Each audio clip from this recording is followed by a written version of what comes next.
Hi guys, my name is James Feeney. Welcome to or back to my channel. Here we are with part one of the Turn Your Light On series. So this is pretty exciting.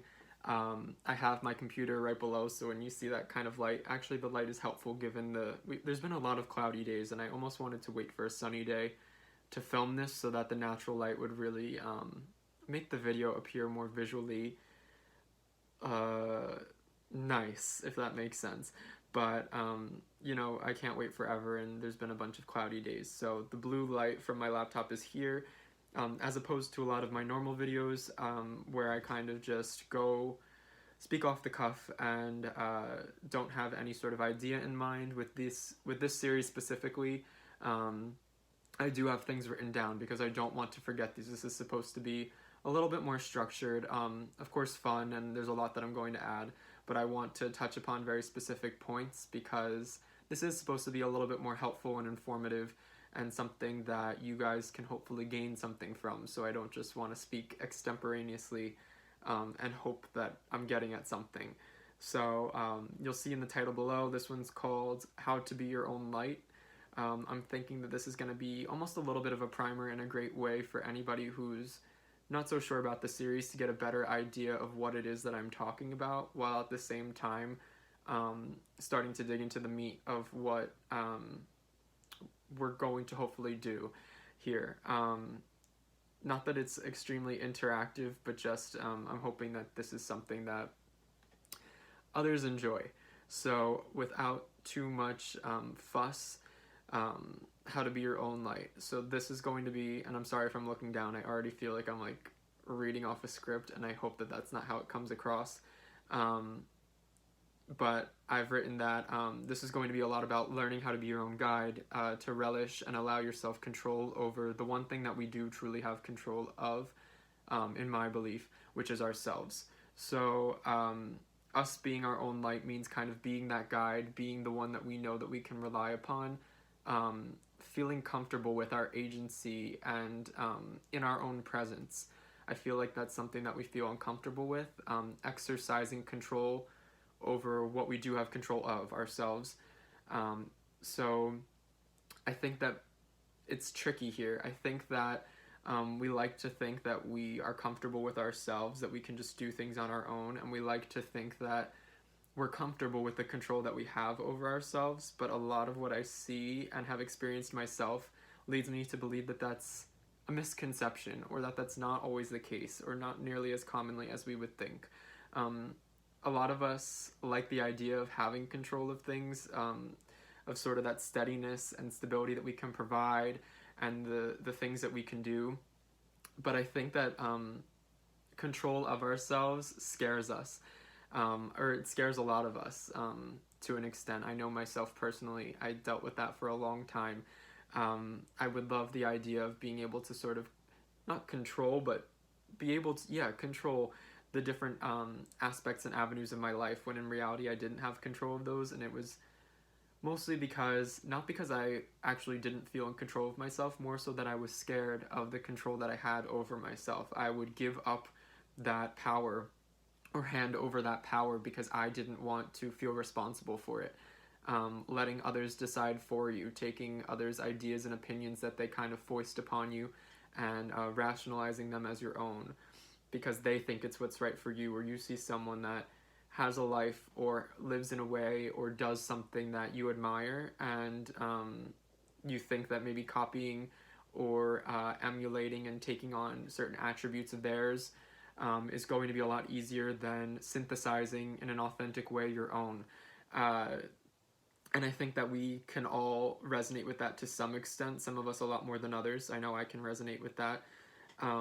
So being your own light is essentially being yourself and feeling okay and bright enough to kind of outshine those other lights, so that they aren't diluting and polluting your unique beam, I should say, on your path, heading forward. That you know that whatever your light is casting and bringing into focus is because of you, as opposed to someone else.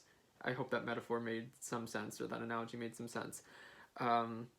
So that's really what we're going to be addressing today. I have a few different veins that I want to cover about just starting that thought process for ourselves. So the first being, and this is a really big one, being comfortable with being by yourself or being with yourself. Not by yourself, that sounds a little bit more like solitude, but being with yourself. And I think thinking of it in terms of being with yourself as opposed to alone or by yourself is really helpful. And I think that there is a difference. So being with yourself is being, it is being physically just in a space that is inhabited by you, but feeling as though it is full because you are comfortable with yourself, and to the point where it just doesn't feel like an isolating experience. Doing this, I think, doesn't mean that you have to like be a loner or exercises that involve taking yourself out of social situations necessarily. Although if you are somebody who's an extrovert or you are very into social stimuli as a form of coping, so that you don't have to be alone, then it might be helpful for you to exercise actually periods of being alone.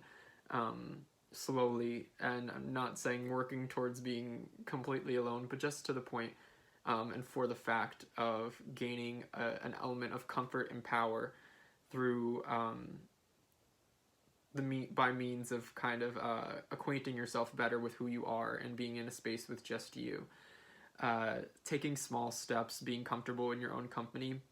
I think we like to think, say, when we're watching YouTube videos or listening to music for a run, or going to get our coffee and jamming out in the car, that we're enjoying ourselves, that this is alone time. Yes, you're alone, but you're not really with yourself in a lot of these circumstances.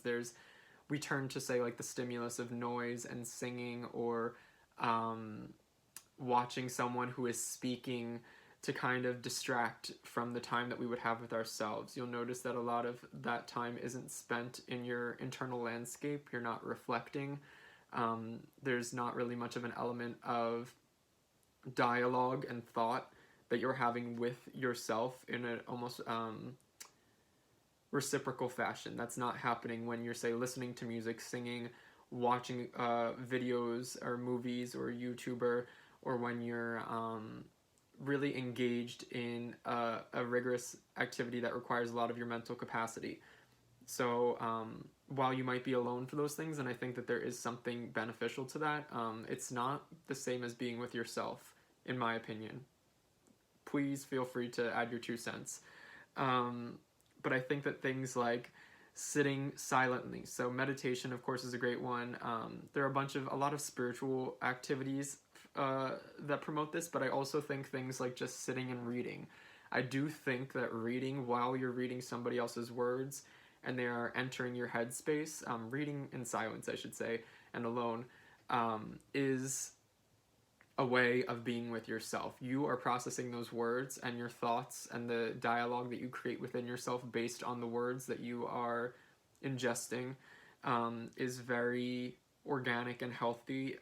The thoughts are a little bit more cohesive, and they have this, you're in an area, a state of mind, I think, that is a little bit more open and receptive to communication with yourself, as opposed to when there's that auditory or extreme visual sensory experience. When you're just seeing plain words on a sheet of paper, reading it, taking it in, and having thoughts based on that, I think that that's time with yourself that's really helpful. And that one, I think, is a little bit easier because you still are engaging in something. But so maybe if this is new to you, for example, reading would be a great way to start spending time with yourself. Maybe set aside 20 or 30 minutes every day. Start there. And then likewise, things like going on a silent walk in nature, so that way you are reflecting on what you're seeing. Maybe you walk around a lake or on a trail, and really taking in your environment, taking time to reflect on your day, to really sort of go over it again. You know, we go through things and you see it and you think that you fully understand it and internalized it, but then you'd be surprised, say you're walking and you just start thinking about things and the sort of avenues that you go down and the thought processes and the leaps and the brainstorming that goes on. and the ideas that you'll have and the feelings that you didn't know were there will surface. So having that time to allow things to naturally progress and settle and to come to the surface of like the conscious mind is really beneficial, I think, for our health and sense of well-being, as well as our understanding of ourself, and to kind of see ourselves as this complex, multifaceted being that we can actually spend time with, that we aren't just this one unit, and that we need to find others, that there is an aspect of ourself that we can interact with and see almost as a thing to spend time with or someone to be with.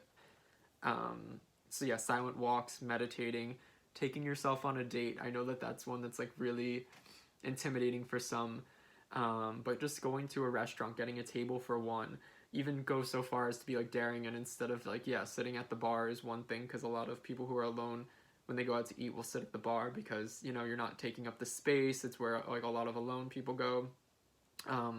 But being willing to like ask for a table for one and sit there and be out in the open, and know that it's some, like, you know, to kind of have to get over what you think the perception of that is, or the discomfort that comes with that. And I think that that's a way of strengthening the relationship that you have with yourself, because you kind of have to rely upon yourself and your wherewithal to kind of get a grip on it, and to understand that that's okay, and that you are valid, and your experience with yourself shouldn't be frowned upon. So that's kind of taking it more to the public sphere, and coping with, I would say, outside perceptions of what it means to have a relationship with ourself, which I think is also really crucial. So that's more so now in being your own light, becoming comfortable with yourself. We've kind of covered that specific topic. Now, the next area I want to address is acknowledging and allowing control of yourself. Like I said, I think that the one true thing we have control of is ourselves. Maybe not even necessarily. I mean, we can tell our physical body to move, but I mean, we don't have total control, say, over our health or things like that, but we do over our mental space and our emotions. And with a caveat of just being that, of course, there are some of us that have mental health concerns that are outside of our control, physiological reasons and circumstances. I'm not saying that, say, that a loved one dies and you're sad, that you have control over that, but I am. So that's even, yeah, that's not even mental health related. That's just not normal, but things that happen in life. So I'm not saying you have necessarily control over that, but that there is an element of influence. So just, you know, take what I'm saying and kind of understand it in a more general thing, in the everyday sense. There is a lot of control that we can exert over ourselves, and we do to a great degree have that control. So this is about acknowledging and allowing ourselves to own and have that control, which I think we surrender very often to others willingly, and for the sake of comfort, and so that we don't have to feel responsible or have the weight upon us that we have this agency. So yeah, like I wrote a little bit about just, yeah, we surrender our control readily and quite willingly. So taking time to understand why you might not feel you can trust and rely upon yourself. So issues of trust of the self and reliance. I know personally, for people that maybe struggle with self-sabotage or having faith in yourself, that's an element of trust. So trust is not just something we build with others, it's something we have to have within, and it's really vital that we have it within, or else we end up sacrificing a lot of our control. We end up ruining good things for ourselves and not being able to kind of reach the potential and heights that we might otherwise be capable of. And I think that it's easy to kind of think about trust and control in terms of others and what we can and cannot do and how to foster that, but there isn't as much out there, I think. And it seems a little bit more abstract to think about trust and control in terms of ourselves and our inner sphere. What else did I say? and why you might turn to others to make personal choices. So reflect on that. And this is, I'm not talking about taking advice from others. I think that, and I'm going to get into, say, a topic that not validates why taking advice is a good idea, but that taking advice and going to others for help and asking for thoughts on things is not the same as relinquishing control. Um, Acting based on what they say solely because they said it or that they think it's a good idea is relinquishing control, I think. Taking the time to consider their words, filter it for yourself, decide what about it works for you, and using it in conjunction with your own thoughts and emotions to make a choice is actually a really powerful thing. But I think that, yeah, so I'm speaking more so in allowing others to make the choices for you. So there's the very basic of just saying, I can't decide, you pick kind of thing, which is alright for very like menial type things. But even then, exercising that ability that we have to make choices is key. And starting small, even if it's like, where are we going to eat? Voicing your opinion. Maybe you don't have an idea, come up with one. You don't have an idea in the moment, find an idea, find something. Don't be lazy. Take the time to really voice an opinion about something. So that's like on a very small scale, but I'm also thinking in terms of life. I know, for example, I went to school, sorry, voice crack. I went to school in the city, New York City, and I lived there for a little over 4 years, and I've been home for a little bit, and I know that I've had a lot of people say, oh, I think you did really well in the city. I think that's where you should be. That's where you should be working. I think that would be really good for you. And in a way, I started to realize, and then there was a short period of time where I thought, yeah, you know what, maybe they're right. That was a fun time. I liked it there. I know it, etc. But, and I know that they weren't trying to say coerce me, but they have their ideas about me based on what they saw, and so they speak in that way. But I have control over myself, and when I kind of shortly after awakened to the realization, I should say, that that's actually not what I want, and that's not what I think would be good for me at this current time, and realized that, say, my last year in the city, I was in a really not so great place. Like, it wasn't a good time for me, and I was really ready when I did come home, as sad as I was, to come home and to leave that environment, that fast-paced, sort of brutal environment. I mean, it's a wonderful place, but when you're having a tough time, it does exacerbate issues and really heighten that.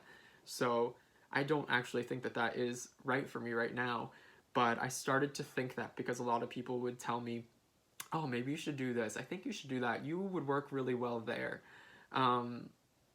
No, you know, I need to understand that that's a personal decision, and for me to start to adopt their what they believe I should do and be as my own, because it sounds good and because it's easier for me to do that than to come up with something on my own, or because I don't feel secure in my own decision making and headspace, whether or not I am entirely sure of what I want to do. So that vulnerability, and then thinking, oh, well, I haven't come up with anything, I must be lost, and they must have more figured out because they have an idea of what I should do. That's where we're getting into, we need to be making our own decisions and acknowledging the control that we exert and have over ourselves, and not allowing others to encroach upon that. Whether they mean well or not, I don't think any of the people that said this were wanted to actually, say, control my life, or wanted me to surrender my own control, or I think they meant it in the best way, but it's more so how it could manifest and become for somebody who isn't so trusting and willing to take the driver's seat of their own light. So, wow, this is actually becoming quite a long video, I'm sorry. I hope it's interesting. So next we have stoking your own flame and feeding your power. So I think that this, all of these in tandem, working together, will really create something powerful if we're consistently working on, and even just being consciously aware of the existence of and the necessity of these things. Oops, my laptop went dark. We're back. So stoking your own flame and feeding your power. So I have written, our environment, other people, and a multitude of things can lead us to feel diminished or less powerful than we truly are. Personal power is renewable and infinite. Resource is a renewable and infinite resource, and it's only as hard to tap into as we make it. Practice power poses. Okay, so now we're getting into the exercises, which I'll get into, and they may sound a little bit corny. So I'm sorry. I know power poses is like something that you go to, like, I don't know, some HR workshop at a corporate office, and they'd have you do power poses, but bear with me. Yeah. So feeding our own power and realizing that it is, I really liked, here I am, like, complimenting my own writing, wow. But it is an infinite and renewable resource. We are capable of so much. When you look at people, and I'm not saying that you need to be any of these great historical, revered people, but when you look at the capabilities of human beings and, like, even just the world around you, like science, math, I mean, this is a whole separate topic, but I'm not saying, like, our world is at all perfect, but the capabilities of a human being, and what we can do and where some people are. And I don't mean at all for you to compare yourself to anyone, and that's not the point here, but to realize what any one of us is capable of. It's really incredible, and I think that people that accomplish really monumental things are very much in touch with their personal power, and they feed it, and they're aware of it, and they can use it to create and to reach new heights. That's not to say that they're the most secure and wonderful people, but feeding that power, acknowledging who you are as, say, a light. Now, getting back to that metaphor or analogy of the light, think of yourself like that, and that you kind of have an infinite amount of watts. And right now, maybe you're functioning at an average amount going through your daily life. How do we kick that up a notch? How do we feel more powerful and turn that light on? Maybe it's making a choice for ourselves, doing something daring, deciding that we actually have interests and hobbies and passions, and then pursuing them, even if it starts super small. Here I'm going to actually get more into that practical stuff. I did put power poses. I think that is a really small, awesome way to do it, and I know that my perception of what a power pose is has kind of been skewed by where I've heard of it from and how you see it, like where it's seen, often like practice. But power poses, holding your arms out wide, standing tall, and not being made to feel small in a very physical sense that kind of translates into an inner sphere. Like when you're out in public, think about your posture. And I am someone who struggles a lot with posture. Think about your posture. Shoulders back, straight, head held high. Look at how much taller I even look. Well, I'm like further back, so I look smaller, but I already look like a lot taller than when I'm like leaning forward talking to you guys. Like if I were to be like super, like, this is actually what my posture should be like if it was really good. Yeah, doing that and just like holding your arms out wide, taking up space, and not feeling guilty about that, or that you aren't entitled to that space as a human being. I think that's also really important, especially in a public way. Sometimes, especially if we feel small, in a more internal way, that it manifests in us taking up less space. And likewise, if we choose to actually push ourselves to take up more space, and I don't mean to like manspread on public transportation or something, but choosing to just, really inhabit that space and to not be made to feel small. So that's what I more so mean in terms of power poses. But also, like, when you wake up in the morning, like, straighten out your back, like, spread your arms wide, maybe give a big yawn, stretch your legs out, really get into the feel your body kind of way, if that makes sense. Likewise, engaging in activities that you're good at, so that way things that you maybe have like a natural talent toward, that you're good at it. Hopefully I think that we can all be hard on ourselves, but we have areas that we know are more so our strengths. So kind of heightening those, working on those, fine-tuning them, making them better. Of course, hopefully they're things that you actually enjoy as well, and you're not just good at them but hate them. That's important. But yeah, working on things that we're good at so that we can acknowledge that we have these strengths. It could be something as simple as, I'm trying to think of like very obscure and seemingly small talents. that actually are really great. What are some of them? It could be knitting. I don't know. It could be anything like that. And not to say that knitting is seemingly small. Of course, I don't even think that at all, but I don't even think it's really seemingly small. But yeah, working on that. Maybe you're really great at it and you can create these awesome patterns or really make quality garments. Maybe you're a great doodler and actually taking time to fill a sketchbook. I don't know. There's so much. And then in turn, figuring out things that you like and becoming good at them. We're not good at everything. Maybe some of us, for one, most of the things that I enjoy doing, I didn't just pick up one day and decide, and I wasn't just some prodigy. It involved work. So maybe there's something that you really enjoy and want to start, but you feel insecure about it, or you don't think that you're necessarily very good at it now. Taking that time, show yourself that you're powerful enough to make yourself good at it if you're passionate enough about it, or finding a way to make it work for you. Maybe you aren't even capable of a certain thing in the extent that's traditionally thought of, but you find a way that's unique to you to kind of go about doing it, and you become good at that. Do that. Yeah, prove to yourself that you can do that. That's so powerful. Sorry, that was just like, I don't know why I said it like that, but yeah, go about doing it.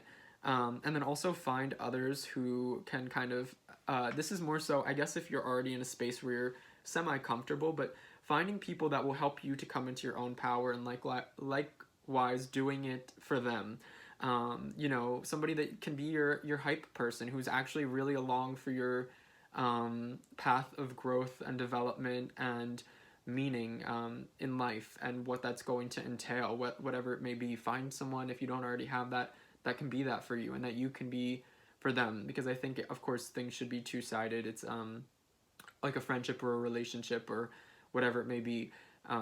So it's important that you can also do that for them, especially if you have someone who's super supportive and you see them and you really just know that they're so talented or know that there's so much there and you want to see them reach those heights as well. Bring them along, you know, lift them up too.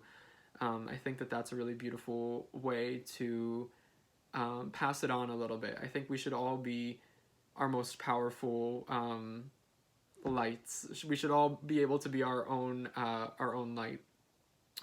Finally, I have recognize but be willing to test your limits. So this one is a kind of two-parter, a short two-parter.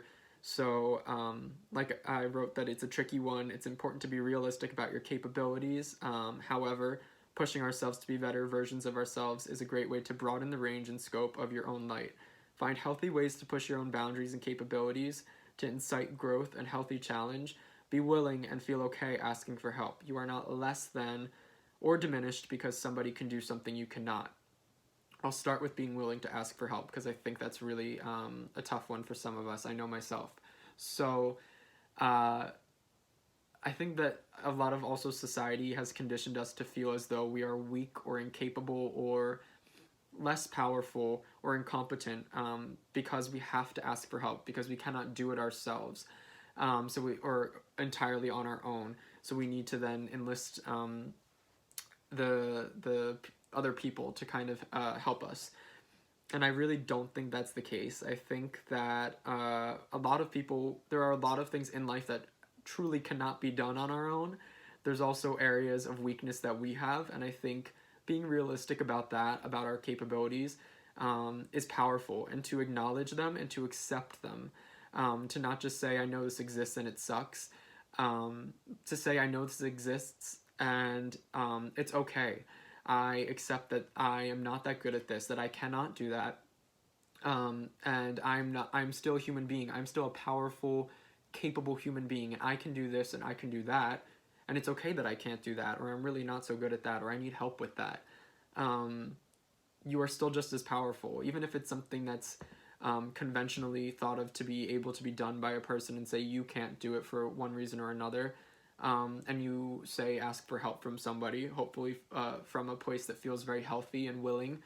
I'm guaranteeing that the person helping you, there is something, at least one thing, if not more, that you can do that they would likely need help with, or help from you. That's not to say like, oh well, I can do this and you can't, kind of thing, but just to acknowledge that you have, and you definitely do have things, and can do things that others would need help with. So we're all human, you know? You have to accept that you're going to need help, and you shouldn't feel inferior because of that. In fact, you should feel powerful because you've come to terms with that. You are comfortable in that aspect of yourself, and being comfortable and secure in the fact that you need help is powerful. Having it be a place that of insecurity or something that feels wrong. Not to say that that's not powerful, but you're a more powerful human being when you don't feel so, when it doesn't feel wrong to ask for help. Sorry, lower power on the phone. Got that. Okay. So yeah, it is more powerful actually to be willing to ask for that help when you do need it. So don't be that person that sits there and really tries to make it work to the detriment of yourself in the situation. Ask for that help and maybe exercise in feeling okay with that. So take it small, and it might not feel comfortable at first, but if you're somebody who's fiercely independent to a fault, I think exercises and asking for help, even though you don't want to, are very beneficial for becoming comfortable with yourself and your limitations, which is key. And now that we're speaking of limitations, the flip side is to push them. I know I said ask for help, and this is not meant to contradict it at all, so I hope it's not perceived that way. But pushing the boundaries, some things that we're maybe not so capable of now, or that we aren't so comfortable with now, and really kind of not overestimating, but going for the long shot as opposed to keeping it in the safe zone. Maybe you don't feel so capable of planning a trip and going on a trip by yourself. So if you're really in a place where you want to go on, say, a trip, and you'd like to like have somebody with you, asking somebody to come with you is an awesome thing, and I don't even think that's really asking for help. I think you just maybe hopefully want their company, but pushing yourself a little bit. Maybe start small and take like a 2-day road trip, or just go somewhere that's like maybe an hour or two away for the day by yourself. Build yourself up, become a little bit uncomfortable in a good way, in a way that you want to, you know that you want to be that person who can go places alone. You admire that, and you want that for yourself, and you have a passion for travel, and you have a passion to sort of have these experiences with yourself. I think that's beautiful. That's actually something I am really passionate about, and I'm excited. I just booked like my first solo trip, so yay. And it's definitely something, so I'll use that actually as an example. Not that I've gone yet, but it is a non-refundable flight, so we're going, hopefully. But yeah, pushing that boundary, that's something that makes me feel uncomfortable, that I didn't feel like I could do maybe a year ago, and even now I'm unsure of it. But part of that is, I think, I'm hoping it's really going to incite some growth. And of course, I think this was like a long time coming, sort of a steady progression. The last big trip I took, I did travel, well, okay, 2 big trips ago, I should say, I did book the trip entirely by myself. I went with someone else, but I was the one who was kind of in charge of like all of the booking and the accommodations and the connecting flights. So I did that entirely myself. Like I figured all of that out and did it. And then I traveled with someone. The last time I traveled, I did the same thing, but I actually traveled alone. So I did all of the like accommodations, and I stayed by myself where I went. And I traveled far distances with many flights by myself. But I did go for the purposes of seeing someone. I went to see my sister, although I stayed in my own accommodation. I flew to the country separately and back.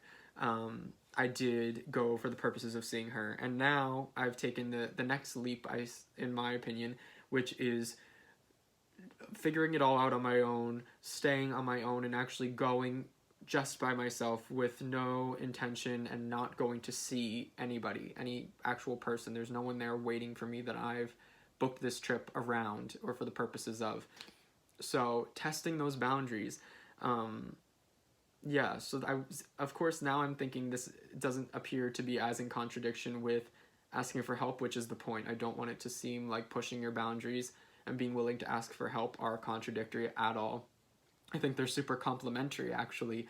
And that in the same way, when you're pushing a boundary, being willing to ask for help as you're pushing that boundary, so that way you feel a little bit more comfortable and acknowledge the fact that there is a discomfort or that you might need help can be really powerful as well.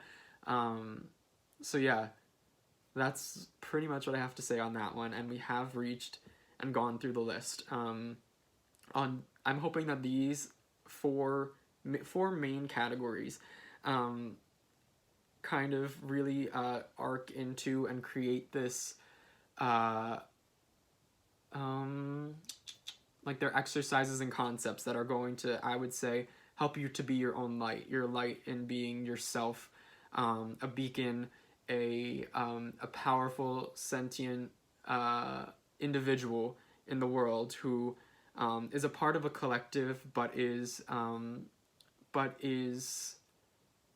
okay being just that one light for themselves, that they aren't reliant upon in an unhealthy way the others of the collective, that they have something that in turn, once they are able to maybe stand alone, can offer something back to the collective that's super beautiful, and can help others to say be their own light that can stand on their own or can shine on their own. So that's the purpose, I would say, of this one here. So yeah, this was the first installment in the Turn the Light On series. Let me know what you guys think, if you enjoyed it, if this is something that you would like to see more of. Of course, they won't be all necessarily meant to be about empowerment. I definitely want to have somewhere where we address some negative aspects, or how to cope, or obstacles, or more calm and meditative type thought musings. So yeah, there's a lot of directions this could go. If you have any suggestions, I'm very open. But yeah, like, comment, subscribe, all that good stuff if you liked it. And of course, I really would welcome any feedback or thoughts. If we have a dialogue in the comments, that's always fun for me, and hopefully for you guys too. Until the next part, or until a blog post, hopefully that'll correspond, which my website will be linked. Yeah, have a good one, guys. I hope this was helpful.